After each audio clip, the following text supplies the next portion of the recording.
if I put in the chat. Oh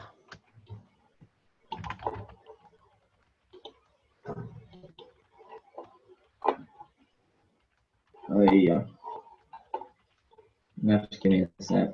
Something's happened.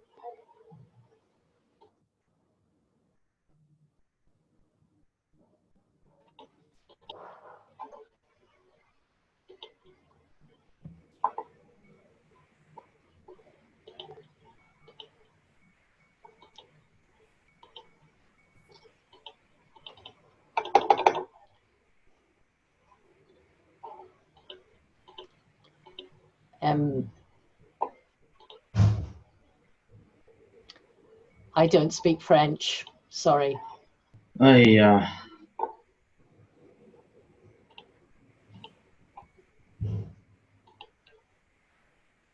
Can you hear me, Joe? No.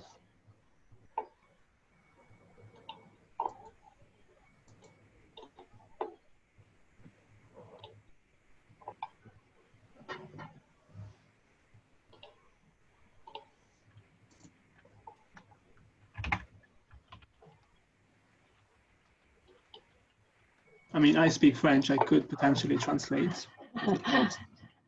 Well, I can't, sorry.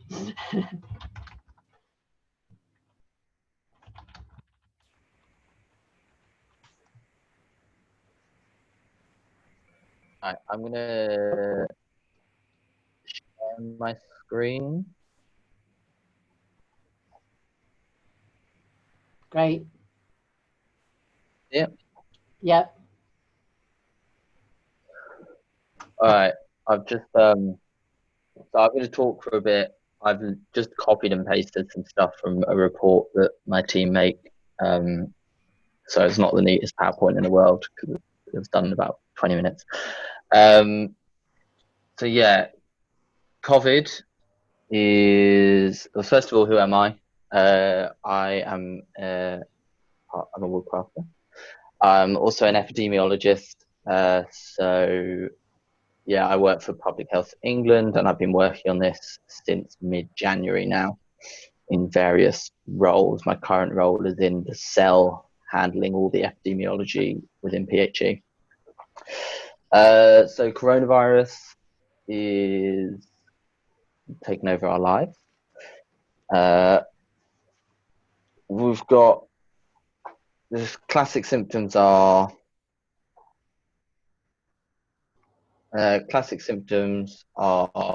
fever, losing your sense of taste and smell, sort of cough, a new cough. You're most infectious, so you're most likely to pass it on just before your symptoms start and just after your symptoms start, so about one day either side. And this point that you can pass it on just before your symptoms start is quite important, because it means that you don't know if you're passing it to other people, which makes it trickier to handle. People often get mixed up between pre-symptomatic transmission, which is transmission just before you get symptoms, and asymptomatic transmission, which is you're never going to get symptoms, but you have it. The asymptomatic transmission is still very unclear what role that plays and how coronavirus happens, but we know there's a lot of pre-symptomatic transmission. So within that day or two before you develop symptoms, you can pass on to a lot of people.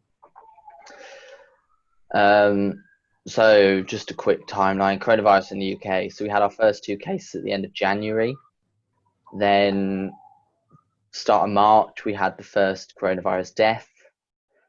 Then by mid-March, the number of confirmed cases passes 1,000. So that's only 6 weeks after the first 2 cases. And, considering this was first reported at the end of December, probably didn't exist before November, December. So this is very rapid speed. This is all happening out. And then by the end of March, 23rd of March, the UK was in full lockdown. So it's been very, very rapid.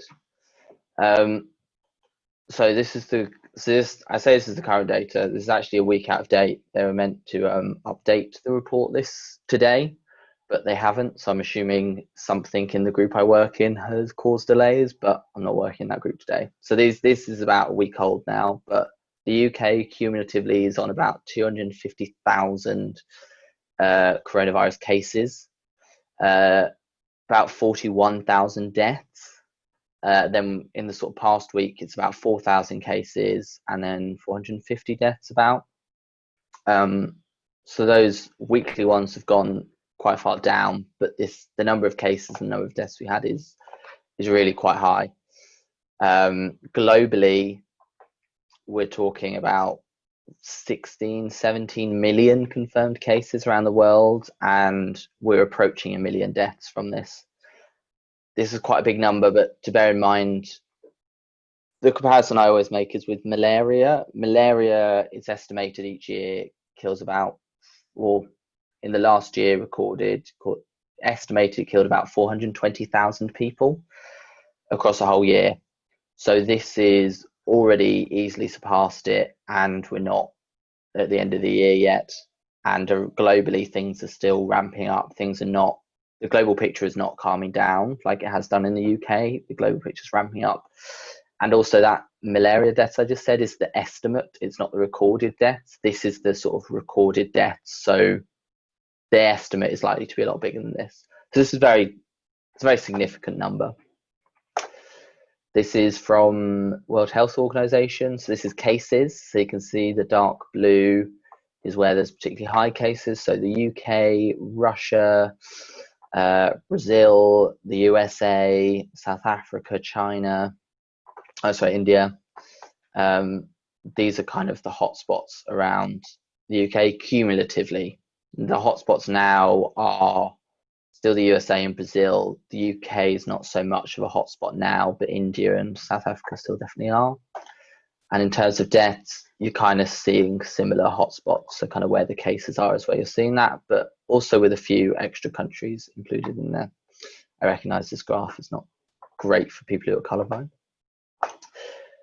This is what we call an epi curve. So this is the number of cases each week. So this is the first 2 cases. So that's in late January. And then, so part of this is, testing capacity just wasn't there here. So that's, you might have seen a smoother curve upwards rather than a sharp incline.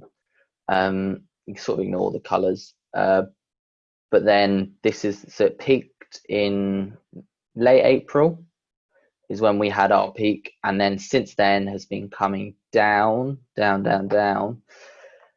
And we seem to be plateauing. So as of the end of June, start of July, we've kind of started to reach this plateau. And actually, like I said, this is a bit out of date. And actually with the most up-to-date data, because these 2 weeks always take a while to get the complete data, with the most up-to-date data, we've actually gone slightly upwards. So that we're not quite plateauing. There's an ever so slight increase, which could be natural variation, could be a steady increase we're going to see. It's really very difficult to tell. So this is kind of a classic epi curve. If you looked globally, you wouldn't see this dip off. You'd just see things keep going. And also, if you look at the US as a whole, you don't see this dip off. You see a slight decrease, and then it's just going back up. And the concern is that if you get a second peak, it will go back up again. So in terms of cases, you're sort of seeing this big bulge. Again, this is cumulative, this big bulge in sort of working age women. So this is what, 20 to 60 compared to men. And then a big bulge in the 80 pluses compared to men. Actually, when you look at the rates, these 80 plus groups aren't too different, just because there are more women over the age of 80. But this bulge in the working age is quite significant difference. Potentially because of things like occupation and looking after the sick is more done by women, and going to the shops tend to be done more by women. But occupation would probably be the big one, since this is working age, nurses, cleaners. However, if you look at deaths, it really is skewed. This is very much disease that affects the elderly, and your risk increases as you get older, and also those with comorbidities. So like it's really quite pronounced right at the top. And men here are actually slightly more than women, and if you looked at rates, you'd see that the death rate in men over 80 is quite a bit higher, potentially to do with lifestyle or comorbidities or things like that. So this is why everyone's talking about the sort of upper age groups. This, you know, it just, that is who this disease is killing.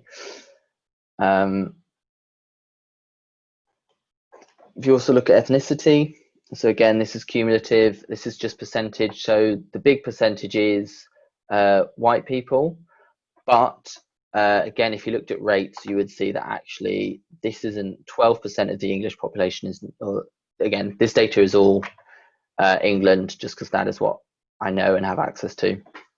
But the story isn't too different across Northern Ireland, Scotland, Wales. If you look at the sort of what's happening with the disease, so 12% of the population is not Asian. The Asian British is much, you know, the rates are quite high in that group. Same with the sort of other ethnic group and Black African Caribbean group. So the case rates are just higher in these groups. And then in terms of the deaths, it's not quite as pronounced, but certainly there is still a higher proportion of deaths in Asian and Black groups. In particular, Bangladeshi groups have sort of, I think, something like twice the death rate to white people do. But in those other groups, it's not quite as pronounced as with the cases. This is all sort of the suggestions for all this, and more research has been done, is to do with occupation, where these people are working, comorbidities in the population, more likely to be migrants and so struggle to access services, living in cramped conditions where disease can spread more, and all these things kind of interact. You know, if Black people are more likely to be in frontline jobs like nurses, and they also live in cramped conditions, those things kind of multiply together. So yeah, there definitely is ethnic disparities in this disease. There's also disparities in location. So this is cumulative. So whilst it kind of started in London, if you look at the rate, the overall incident rate is sort of 389 per 100,000 in London. And actually, when you look at the northwest, you've got 609, northeast 573, Yorkshire and Humber 564. So actually, the places that it kind of shifted from London to the northwest, northeast, and Yorkshire and Humber. And these are the sorts of regions we are now seeing localized outbreaks and increases, which I will get onto in a bit. This is kind of more of a specific breakdown. So this is basically this cumulative map, but sort of a heat map and with smaller areas. So here you can see this is cumulative. You can see Leicester here. You can see places like Leeds, Cumbria, sort of along near Liverpool. The Wirral is quite high. And you're kind of seeing these little hotspots tend to be cities, and then these ones are sort of areas surrounding cities. So this is cumulative, and then this is kind of the past week, which again will be 2 weeks old now. So much lower case rates, but you can kind of see Leicester still this hotspot. You still got these hotspots around here, which is what, Leeds, Bradford sort of area. So yes, and then so this is kind of, so whilst these maps are interesting, these are the maps that kind of I'm focusing on more now, because this is telling you the overall story. This is telling you, right, what's happening in the past week in my area. So it's kind of more useful to know. And you can kind of see that London, where I am, is very low. Southeast is always, or Southwest has always remained very low throughout this whole thing. And recent times, the Northeast has calmed down a bit, even though up here it's quite high. And these are the 10, so these small areas are called upper tier local authorities. It's 150, so Liverpool City is one of them. London's broken down to about 20, Cumbria is one of them. So these are the top 10 UTLAs. So you can kind of see these are the areas that in the past week have the highest case rates, and kind of the maps here. So Kirklees, Blackburn, Leicester and Blackburn have been in the news. Rochdale, Bradford, Rotherham haven't been in the news that much, but they've actually been on this list for quite a few weeks now. And you can kind of see what's happening in these places. So this is Leicester, which just went wild. But these other ones kind of, they never really went down. They sort of started going down and then are now starting to pick up again a bit. So particularly this Blackburn increase is a bit concerning. So for reference, we're now in week 31. So that's week 29 is 2 weeks ago. But yeah, these are the top 10. This is published every week, and I'll just let you know where it's published at the end. So you can kind of look at your own area and you can see your graph if it's included in these top 10. So yeah, there's now much more focus on specific areas like this. This just a quick slide to show hospital admissions. So in March, in April, really picked right up. This was the peak of it all, and then started going down, down, down, and we're now actually below normal levels, which isn't necessarily good. Could just mean that people aren't going to hospital when they should be going to hospital. Yeah, and this is kind of where we are now. So the hospital admission is much lower. So I'm going to pause there before I move on to sort of what now, what next, to see if anyone's got any questions. If you type them or unmute yourself, and just if anyone's got any questions on the demographics, I suppose.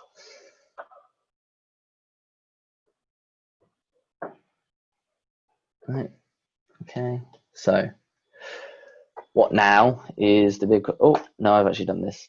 What now? So the things that are currently in place, the measures, is hand washing is kind of, that those words have kind of fallen out of everyone's mouths, but it's still super, super important to keep washing your hands. It's pretty much one of the most effective ways you have to protect yourself, protect others around you. It's just washing your hands regularly. And you know, in particular, I do it every time I get back from the shops or get back from work. So yeah, masks. So the sort of big recent thing is everyone's having to wear masks in shops, on public transport. It's been compulsory for a while. I'm not sure that it'll expand any further. The information around how effective masks are is shaky.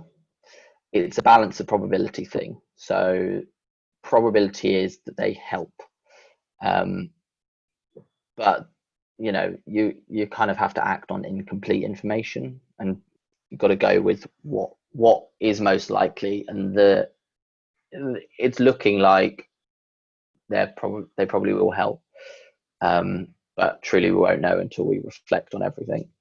Social distancing and restricting who you're meeting, so staying sort of 2 meters away from people, 1 meter in some cases. So whilst you can see a lot more people now, it's not the same as, you know, March, April, May. You are still restricting who you're seeing compared to who you might be seeing on a normal summer. So, and that still is an effective measure that will slow the spread, and, you know, keeping your distance when you do see people. Lots of people still working from home to sort of aid in this social distancing. We're seeing international restrictions from high case areas. So Spain was the big one recently, and we will see things change a lot, and how this is done will be changed a lot. It's quite a political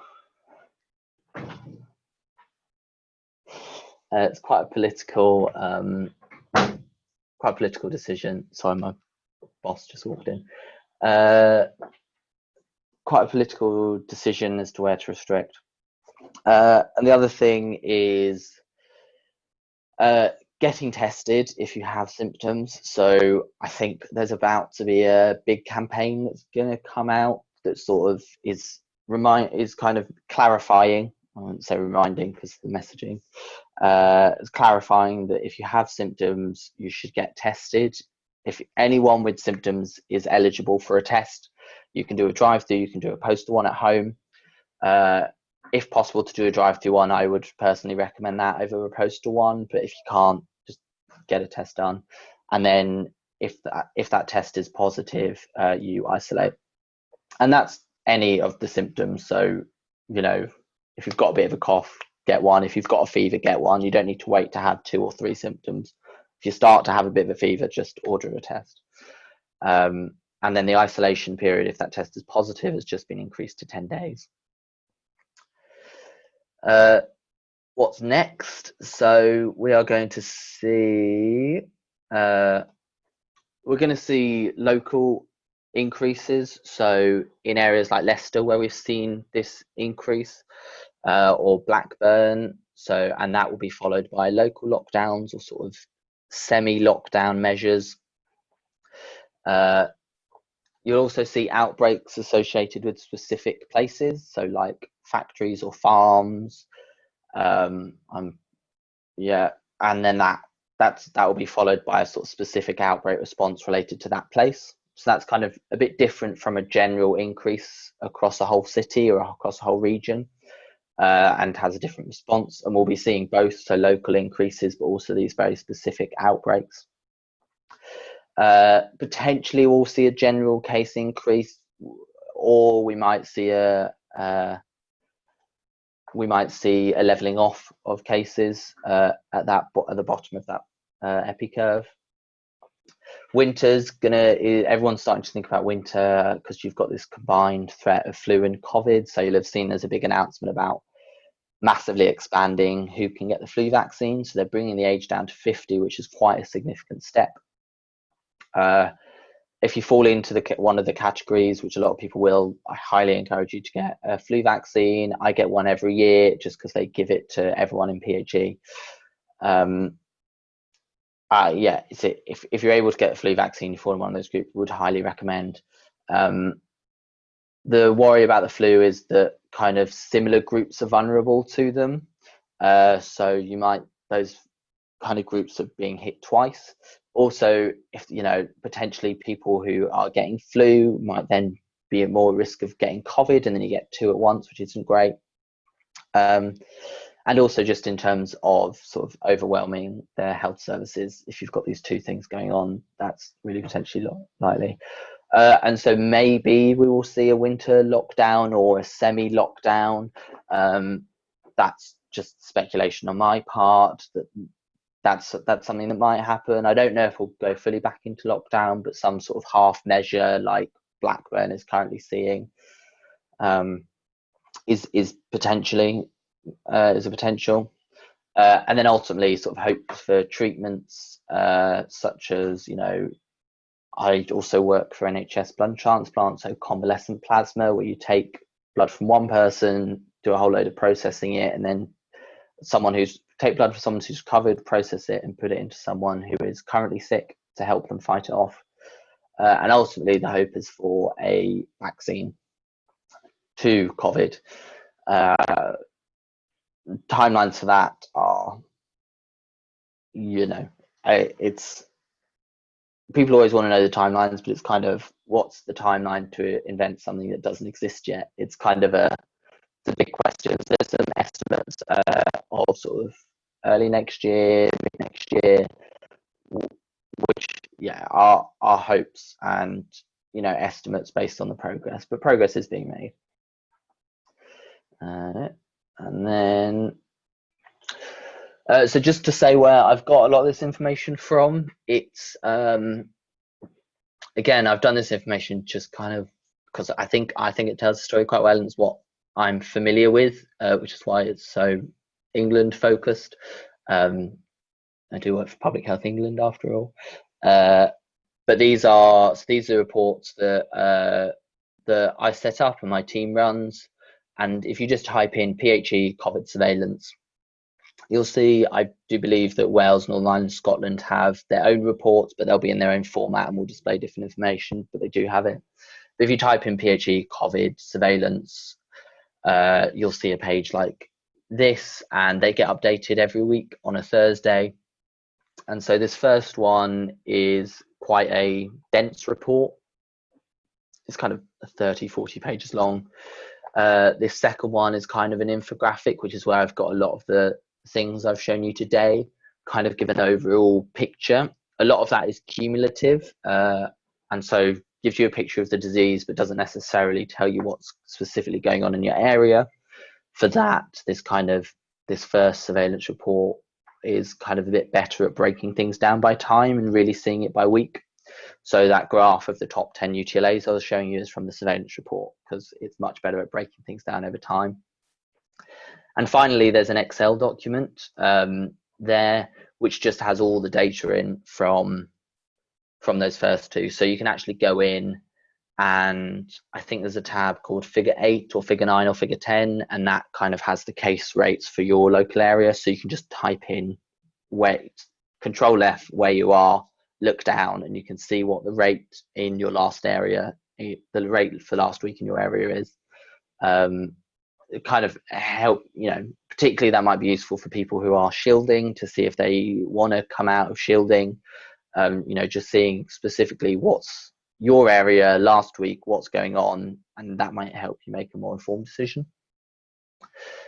And then I had to put this in because I just always have to. There's a lot of misinformation out there, both on social media and mainstream media. I saw a mainstream media article declaring that there were 0 coronavirus cases in London for the first time in ages, but they were reporting from the data from the previous day, and data takes a while to filter in. So if they'd waited one more day, they couldn't have written that story. So the mainstream media is not immune. I've seen some quite outlandish stories on both social media and mainstream.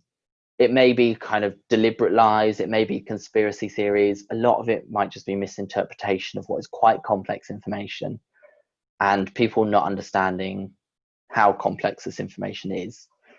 People draw an assumption, it really makes sense to them, and so that's what it must be. But often things can make sense to you just because you don't have the complete information.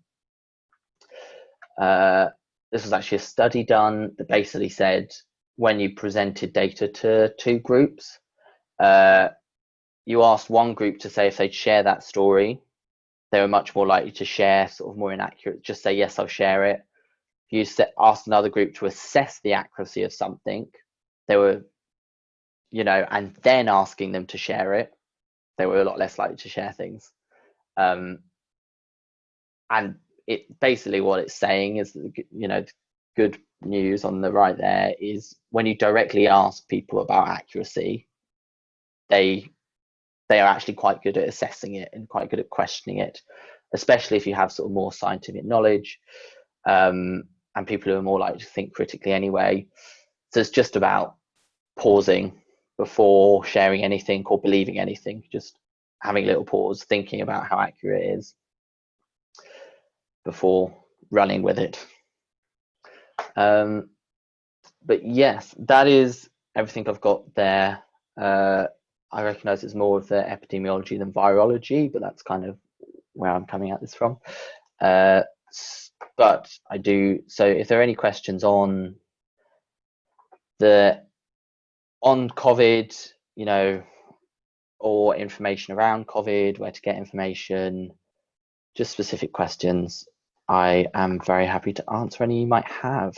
So I think there's not, feel free to unmute yourselves and ask, or you can type them if you prefer.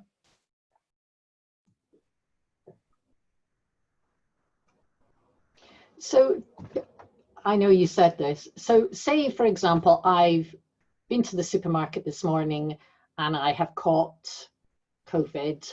It's about 5 days, is that right? When I might be infectious, then I get ill. So it's the pre-getting ill is when I'm most likely to it's shed the virus, isn't it? So in a sense, I wouldn't know about. Yeah, I could be doing it now. Yeah.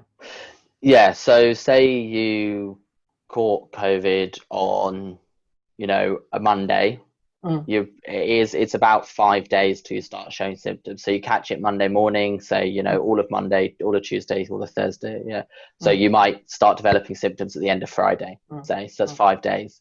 When you are most infectious would be Thursday, Friday, Saturday. Right. So, Okay. You're not particularly infectious on the day you catch it or the day afterwards, but it's kind of the 24 hours before you develop symptoms and the 24 hours after you develop symptoms. That's your window when you are most infectious. It's not saying you can't be infectious outside of that, but that's when most of the transmission is happening.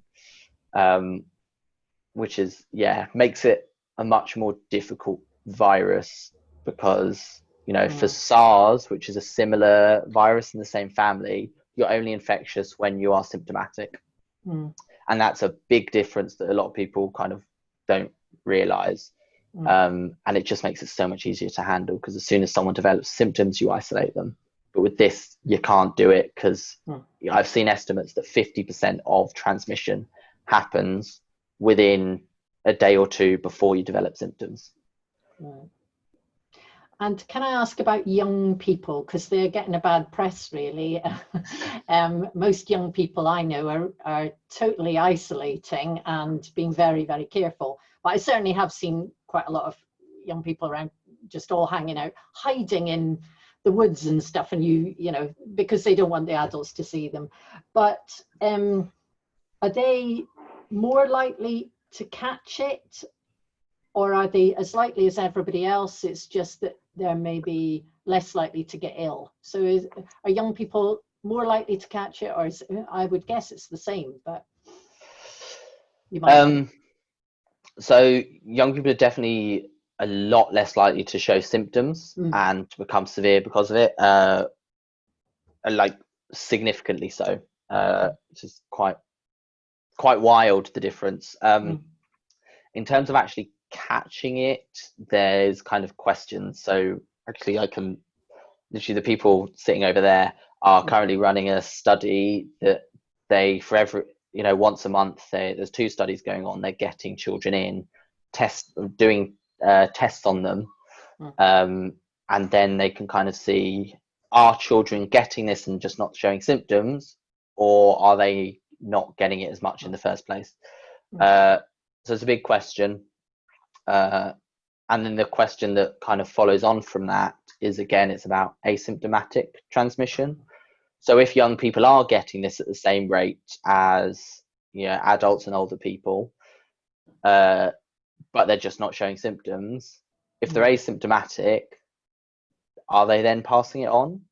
Or, because if asymptomatic transmission you can pass on and young people are getting it at the same rates, then young people are likely to be a big source of transmission, and so you might want to target them more.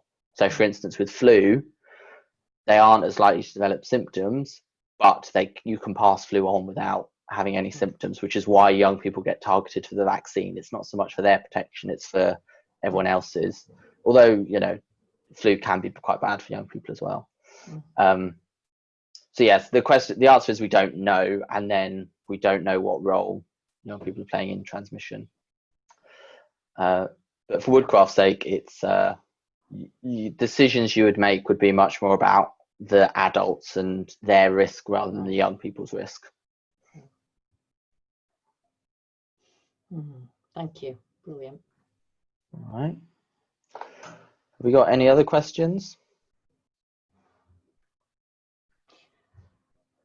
If no one, I of course have thousands of questions, but thinking about common ground, personally, I think it was a really good call to postpone it to 2022, because I was even then thinking it might not be over. And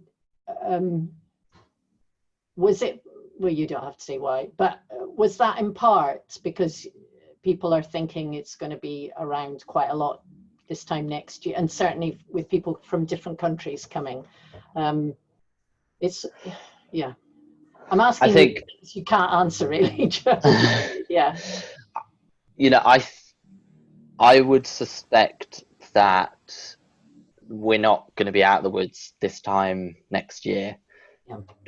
I doubt we'll be in the same place. I think we'll be in a very different place, but my gut feeling would be that things aren't just going to be back to normal. And so, yeah, a camp with thousands of people and people from all sorts of countries is just probably, maybe such a thing could go ahead at the time, and the risks have largely changed. We might even have a vaccine by then. But yes, it's kind of, I'm imagining this time next year we won't be completely out of the woods back to normal. I think we'll still be some sort of COVID world, be that, you know, only parts of the UK are sort of under certain conditions and the rest is fine. The other thing to think about is, you know, all these predictions of we'll have a vaccine early next year, mid next year. Say we do have a vaccine vaccine, you know, ready at the start of next year. Production and distribution and then administration of the vaccine is, everyone's going to want it. The supply chain is going to be, you know, there's already talks about, you know, the actual vials and the needles and all this. So even if you get a vaccine ready, it doesn't mean immediately everyone can get it. There's still a time delay between that. And I'm imagining what you have to do is prioritize groups and, you know, work your way from there. Okay.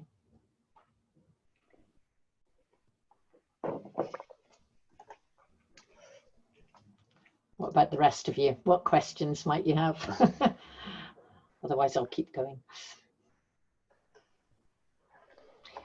Well, Joel, who you know, my son, he wasn't very well with sort of chest things. I think it might be asthma, but he had the test. It was negative. Actually, he asked for it in the post. It never arrived, so we took him to the car place. So that's interesting. And you're right. I think if you can get to the car place, then please do. So he came back negative. What's the false positive? You know, what's the false negatives? That's the word, isn't it? Do you know? I don't know the numbers. It's not an area I know in detail. What I do know is that how the test is administered is part of it, and the type of test that you're getting, which is why I say go to a car place, you know, drive through if you can, just because they will be trained in how to administer it. So for that reason, and what you're more likely to get an accurate result. And so it's kind of with this test, there seems to be a lot about how you administer it, and so getting someone who's trained in it will always be better. The false positive rate and the false negative rate, I don't know, and it kind of depends on what test you're talking about. So I think there's sort of two main types of tests. There's an antigen test, which tests if you currently have the virus. There's also what are called PCR or DNA tests, which do the same thing, but they're not so much used anymore just because they're more time consuming. But the antigen test is kind of, do you currently have it? So if Joel had symptoms, that's what he'd be getting. And then there's the antibody test, which is, have you had it? So I'm part of the study that gets the antibody test every month just for research purposes, but it won't tell me if I currently have it. It'll just be at some point in the past you've had this. Yeah. Okay, thanks.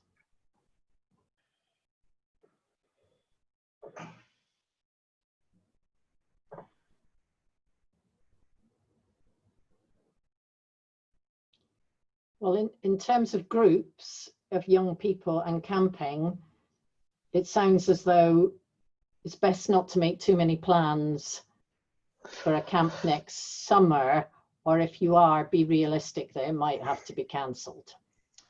Yeah, so I'm planning a couple of camping trips with some mates just because I need to be outdoors.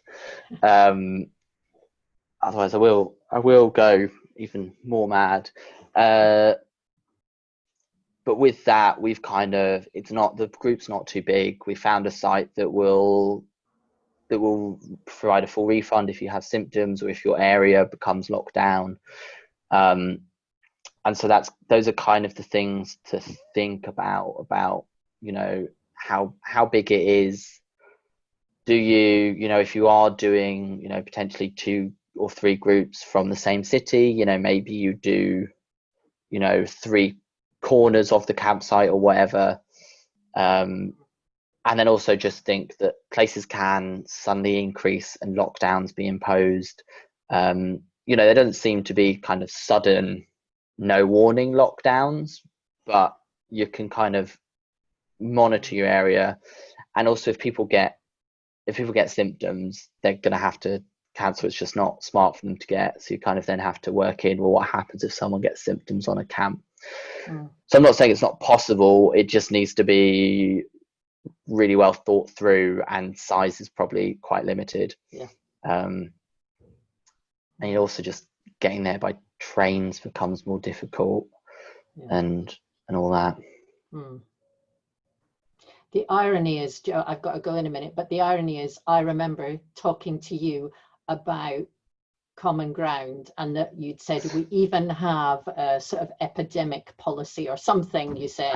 And I think we sort of laughed because we thought, oh, that's a little bit extreme, but, you know, thought a great idea. And then this happened and I'm like, you're joking. So yeah, I just remember having that conversation with you thinking, wish I'd never had it. We jinxed common ground. Well, I'm not sure it can all be placed on that one conversation. No, probably not. What I would say, it's kind of, unless anyone's got any final questions, I'll sort of give final remarks. Anyone, you feel free to type questions if you've got any. Can I just check? It's a bit, because I've got friends in Southeast Asia, so obviously they've dealt with SARS and MERS kind of thing. And the first thing they did was, besides the track and trace and everybody having that, they did the localized areas where it's traffic light system, red, green, and whatever. But we never did that in the beginning, did we? Because in a sense we were allowed to, the spread was widespread everywhere instead of localized, like even in places like Spain, where they could say where the most infection was and all that. Did the UK ever, well, did England ever have anything like that? Because I don't remember seeing it at all. So it certainly didn't at the start. And that was partly just because this kind of, the step was to sort of implement this full lockdown and just stop it anywhere. You can argue about, I won't comment about, you know, when the lockdown was imposed and all that. I'm just not going to go there. But now we're much moving towards a kind of a system like you've described. So we don't necessarily have a traffic light system, but in the sort of one of the reports I showed you, the sort of screenshot I did of those 3 reports, in the one on top, it's got a table right at top about kind of what areas are kind of the ones to watch and what's being done there. So for instance, Leicester's locked down, but then Blackburn is kind of not as bad as Leicester, so has some things implemented and others not. And so it is much more moving towards a specific localized thing. It's not necessarily nationally touted like that, which, you know, maybe is a good idea for it to be. But they're certainly targeting specific areas and then implementing, you know, levels of measures. So Leicester's the only one that's kind of in full lockdown, but then there are other places that kind of have half measures in place. So, you know, restaurants aren't opened up, or, you know, the number of people you can see is reduced. And I think we will see a lot more of that in future. And that's kind of where everything is shifting more towards this localized approach to deal with rises locally. like I said, there's also the potential for a general rise in cases, in which case that local sort of system doesn't quite work. What are your friends currently saying in Southeast Asia? What's their view there? Well, a friend in Kuala Lumpur, she was basically only allowed an hour to go out for food. Because the area she was at was red, and her sister lives in a green area where they only have only a few cases, and basically she can't go see them, even, like she's not allowed to go over the boundaries of her local area, kind of thing, which is the same thing happened to my sister, I think, because she said based on where her resident is, she's not allowed to go to the next satellite town or town. Yeah.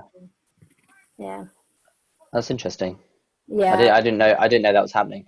Well, I didn't know, but because I spoke to her and she says like, oh, I've not been out for like 4 months, and today was the first time I've been out when they sort of half opened the mall, but not all shops were open, because she said she was sick of takeaway, so she had to go get some food. But yeah. But this is, I think, but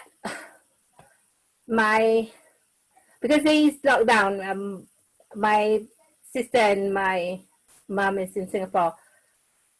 The rates have gone up a lot, like hundreds now again. Yeah.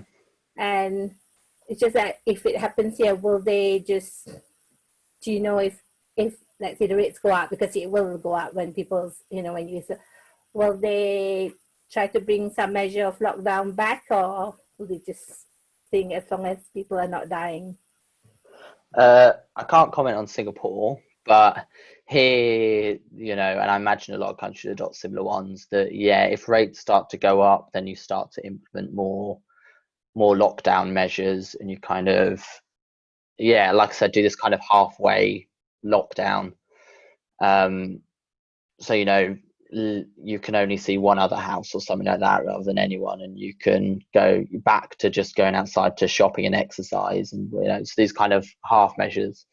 What I would say about Singapore is that they have a very good public health system in place, so that's something that works really in your friends and family's favor. Their public health system is really quite strong, as well as their health system, and they've got quite good surveillance there. So I would imagine that the numbers they are seeing in Singapore are quite accurate.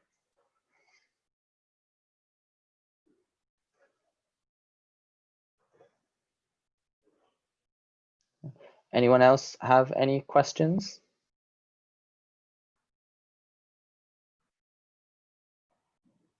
Okay. Well, we're nearing our time now anyway, so I'll just, as I said, thank you for all coming along. If there are any other questions, if you kind of email them to Deb's at the last one says she would pass me questions on, so I'm happy to do that.